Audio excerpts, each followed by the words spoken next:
Imaginez être à quelques minutes de réaliser le rêve de votre vie, pour ensuite être détruit par un appel téléphonique inattendu. Clara était sur le point d'épouser l'homme le plus riche de New Haven, mais en un instant, tout s'est effondré. Ce qui semblait être le début d'un conte de fées s'est transformé en cauchemar public. Des années plus tard, elle refait surface, non pas comme la femme brisée à laquelle tout le monde s'attendait, mais comme une mère de 4 enfants. Et l'homme qui l'a abandonnée revient pour réclamer ce qu'il n'a jamais voulu. C'était le sien. Mais Clara n'ira pas.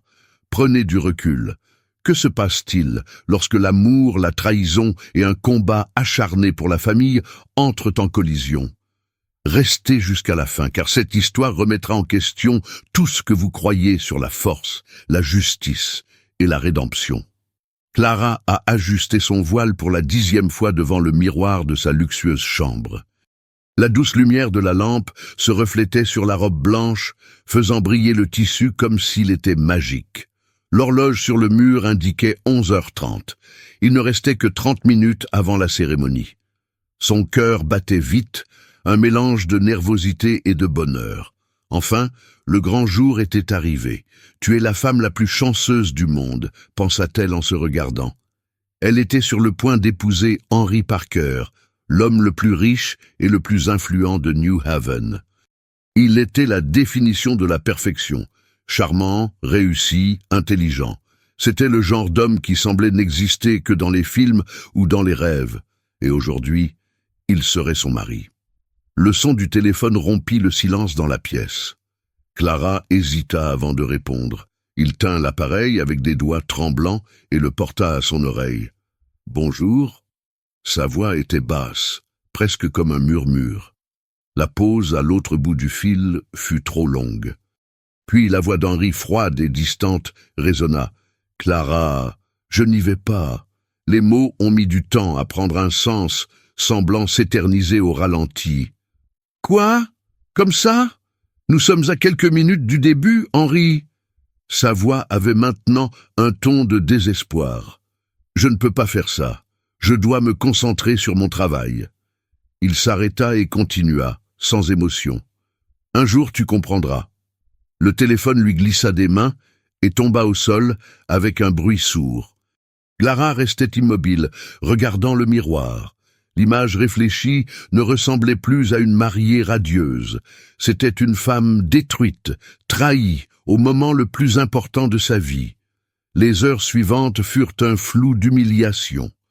Les invités commencèrent à murmurer et bientôt les ragots se répandirent. La salle, décorée de fleurs blanches et dorées, est devenue le théâtre d'un mariage qui n'aurait jamais lieu. Pendant que tout le monde chuchotait, Clara partit, sentant les regards lui brûler le dos. Dans la limousine qui était censée l'emmener vers une nouvelle vie, elle était assise seule, agrippant le tissu de sa robe, comme si c'était la seule chose qui la maintenait connectée à la réalité. Les larmes ont commencé à couler et, au fond, une pensée se répétait. « Pourquoi m'a-t-il fait ça ?» Elle ferma les yeux, cherchant la force d'affronter ce qui allait suivre. L'avenir semblait être un nuage dense et plein d'incertitudes. La porte de l'hôtel s'ouvrit et Clara fut accueillie par une tempête de flashs et de questions. Des journalistes encerclaient l'entrée, impatients de constater le scandale. Ses pieds hésitaient en touchant le trottoir. Le vent froid et les murmures l'enveloppaient comme une seconde peau. « Clara, que ressens-tu après avoir été abandonnée par Henry Parker ?» a crié un journaliste. Elle tenait la tête haute, mais les larmes persistaient et menaçaient de couler. Il prit une profonde inspiration, forçant un air de dignité qu'il ne ressentait pas. Demandez-lui. Sa voix était ferme, quoique tremblante. Les journalistes se sont éloignés alors que la limousine filait à toute allure dans les rues de la ville. À l'intérieur de la voiture, le silence était presque aussi assourdissant que celui des caméras à l'extérieur. La robe blanche, qui symbolisait autrefois l'espoir, ressemblait désormais à un poids étouffant. Clara arracha son voile et le jeta sur le banc à côté d'elle. Quelques jours plus tard, le monde semblait encore flou. Les tabloïds présentaient son image aux côtés de titres cruels, la fiancée abandonnée de New Haven. Ces mots étaient une blessure ouverte qui palpitait à chaque nouvelle lecture. Ne sachant vers qui se tourner, Clara décide de recommencer. Avec le peu d'argent dont il disposait, il louait un petit appartement modeste en périphérie.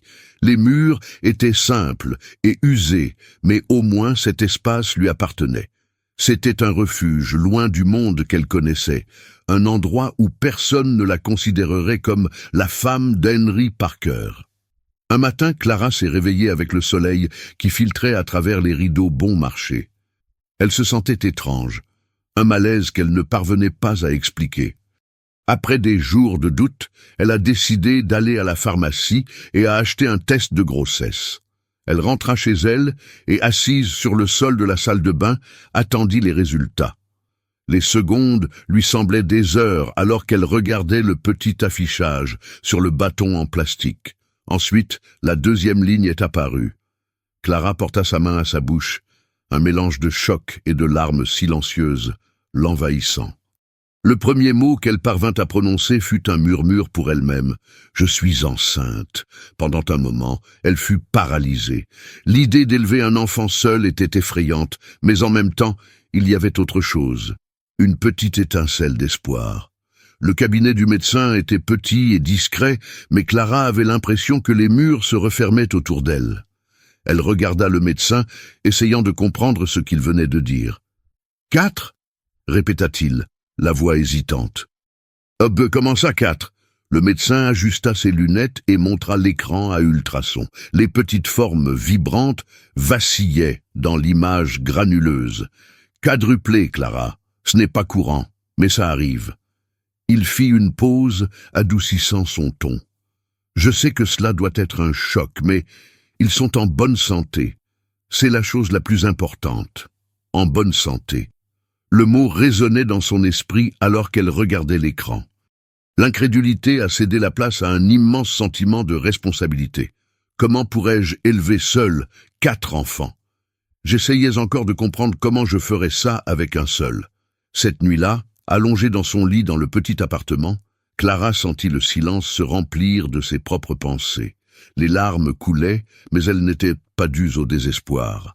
Il portait le lourd fardeau de la réalité, mais aussi une petite étincelle de détermination. J'avais besoin d'être fort, il n'y avait pas d'autre option. Elle a commencé à travailler sur 2 postes pour économiser de l'argent.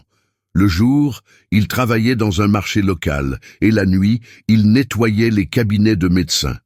Les heures étaient épuisantes, mais la vision d'un avenir pour ses enfants la poussait à avancer. Elle passait des nuits dans le noir, la main sur le ventre, à murmurer des mots d'encouragement. Nous y arriverons. Je vous promets. Quelques mois plus tard, la promesse a commencé à se concrétiser lorsqu'elle a ramené à la maison des petits meubles d'occasion et préparé un coin pour chacun des bébés. L'appartement était loin d'être parfait, mais l'amour qui remplissait l'espace était palpable. Clara ne savait pas à quoi ressemblerait demain, mais elle savait qu'elle ferait tout pour eux. Le parc était plein ce jour-là.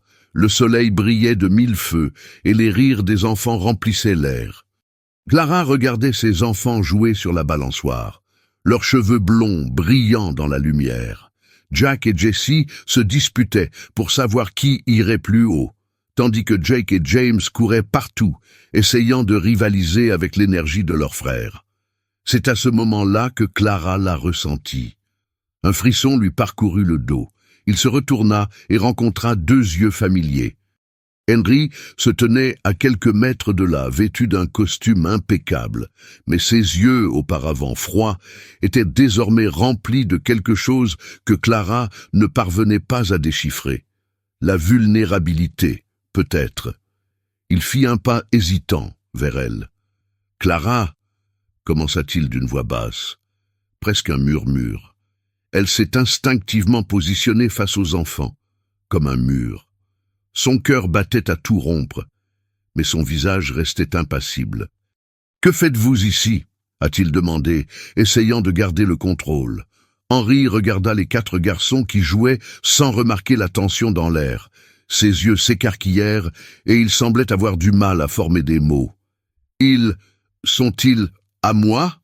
balbutia-t-il. Clara sentit une vague de colère monter dans son corps. Elle savait que ce moment viendrait, mais elle ne s'attendait pas à ce que ce soit comme ça, si soudainement, si publiquement. « Ce ne sont pas tes affaires. Tu as choisi de partir, Henri. Ils n'ont rien à voir avec vous. » Il fit un autre pas en avant, les yeux toujours fixés sur les enfants. « Clara, j'ai besoin de savoir. S'il te plaît. » Elle inspira profondément, se forçant à garder un ton stable.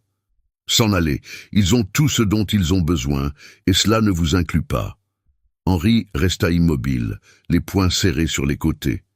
Mais avant qu'il puisse dire quoi que ce soit d'autre, Clara a appelé les garçons. « Dis allez, il est temps de rentrer à la maison. » Tous les quatre coururent vers elle, lui tenant ses petites mains confiantes.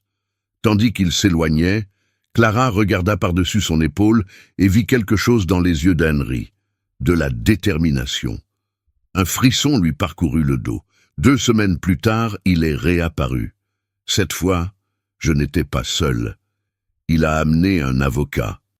La salle d'audience était bondée, mais Clara avait l'impression que le monde s'était rétréci, ne la laissant qu'elle et Henri dans une bataille de regards.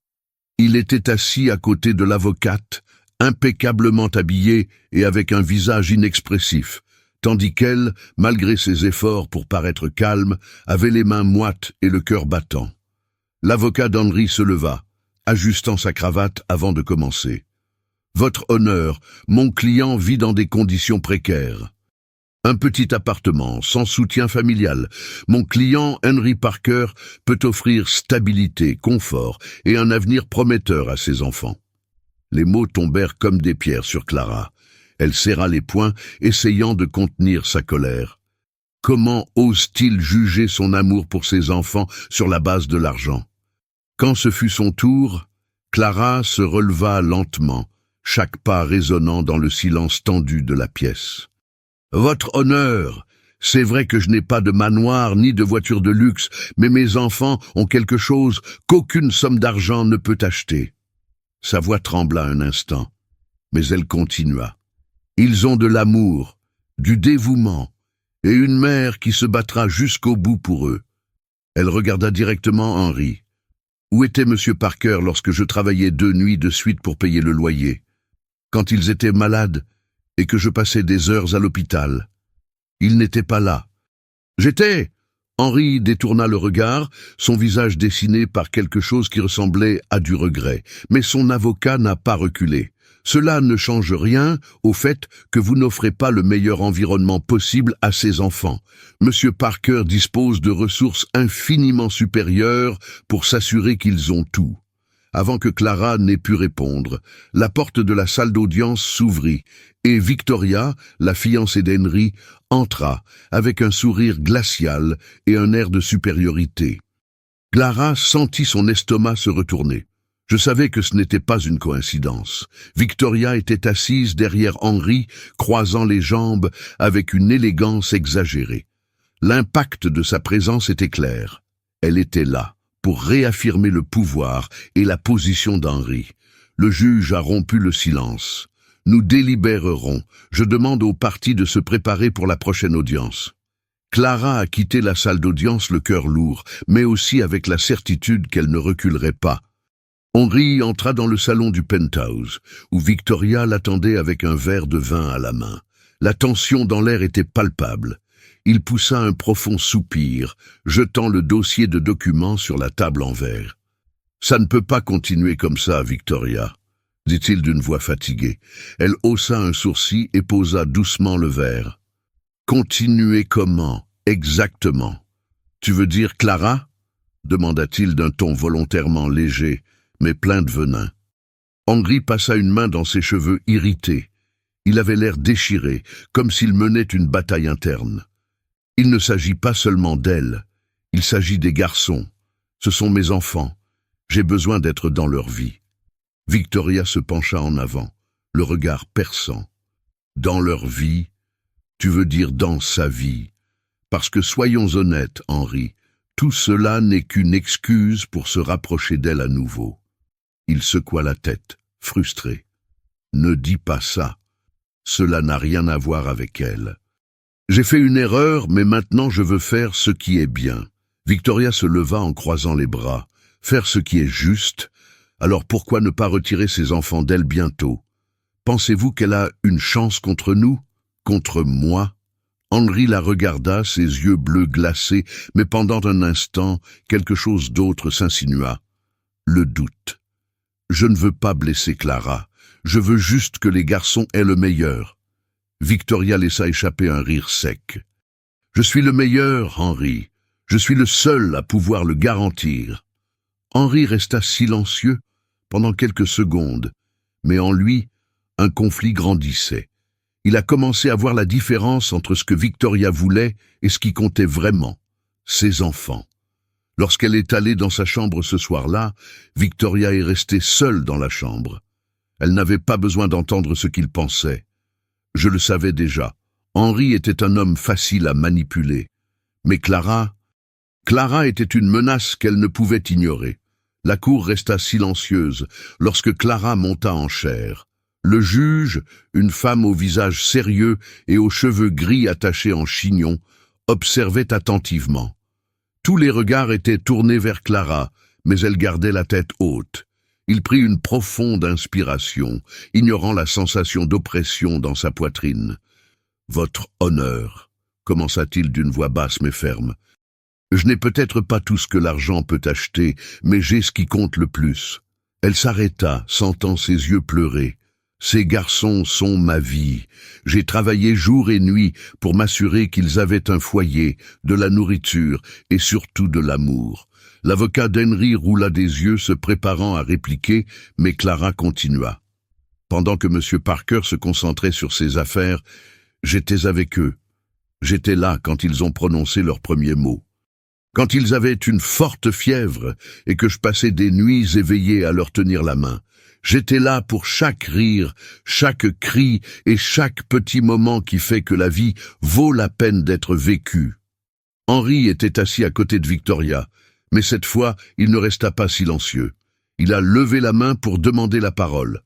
Clara fut surprise, mais ne recula pas. « Votre honneur, puis-je parler ?» il a demandé.